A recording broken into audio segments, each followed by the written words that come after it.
செல்லக்குட்டீஸ் எல்லாருக்கும் சிறப்பான இரவு வணக்கம். இந்த தூங்க போகிற நேரத்தில் நாளைக்கான மழையின் காரணமாக விடுமுறை வரக்கூடிய மாவட்டங்களை பற்றி ஒரு குட் நியூஸை தான் வந்து பார்க்க போகிறோம். வீடியோக்குள்ளே போகிறதுக்கு முன்னாடி நீங்கள் நம்மளுடைய சேனலுக்கு புதிய பார்வையாளர்களாக இருந்தீர்கள் என்றால் மறக்காமல் நம்மளுடைய சேனலை சப்ஸ்கிரைப் பண்ணிட்டு கூட இருக்க பெல்லைக்கன்னா ஆல்ல செட் பண்ணி வச்சுங்கப்பா. அப்போ வாங்க வீடியோக்குள்ளே போயிடலாம். தற்பொழுதைய பொறுத்த வரைக்கும் நம்மளுடைய கனமழை வந்து பார்த்திங்கன்னா தமிழகத்தில் பரவலாகவே தொடங்கி தீவிரம் காட்டி வருகிறது. கிட்டத்தட்ட வந்து பார்த்திங்கன்னா தற்பொழுது கொடுத்த தகவலின்படி நம்மளுடைய வந்து பார்த்திங்கன்னா சென்னை வானிலை ஆய்வு மையம் 14 மாவட்டங்களில் வந்து கனமழையின் தாக்கம் இருக்கிறது அப்படின்னு வந்து தெரிவிச்சிருக்காங்க.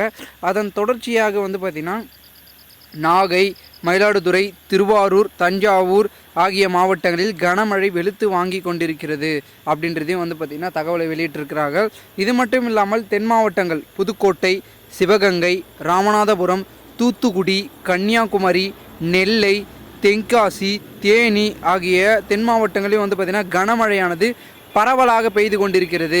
அதாவது ஒரு 9 மற்றும் வந்து பார்த்திங்கன்னா 10 மணி, அதாவது 9, 10, 8 மணி இப்போ வீடியோ பார்த்துருக்கேன். இந்த டைமில் கூட வந்து பார்த்திங்கன்னா ஸ்டார்ட் ஆகி இரவில் தொடரும் அப்படின்றதே வந்து தெரிவிச்சிருக்காங்க. ஸோ இந்த மாவட்டங்கள் தென் மாவட்டங்கள் மற்றும் இதனை தவிர்த்து திருப்பூர், கோவையிலும் வந்து பார்த்திங்கன்னா கனமழை, ஒரு சில இடங்களில் லேசான மழையும் ஒரு சில இடங்களில் கனமழையும் பெய்வதற்கான வாய்ப்பு இருக்குது அப்படின்றத வந்து பார்த்திங்கன்னா தீவிரமாக வந்து சொல்லியிருக்காங்க. அண்ட் இதனை தவிர்த்து வீடியோ பார்த்துருக்க செல்லக்குட்டீஸ், உங்களுடைய மாவட்டங்களில் கனமழையின் தாக்கம் இருக்கிறதா அப்படின்றத மறக்காமல் எல்லோரும் வந்து தெரிவிங்க. உங்களுடைய கமெண்ட்ஸுக்கு நான் வெயிட் பண்ணுறேன். ஓகே ஸ்டூடெண்ட்ஸ், தேங்க்யூ ஃபார் வாட்சிங்.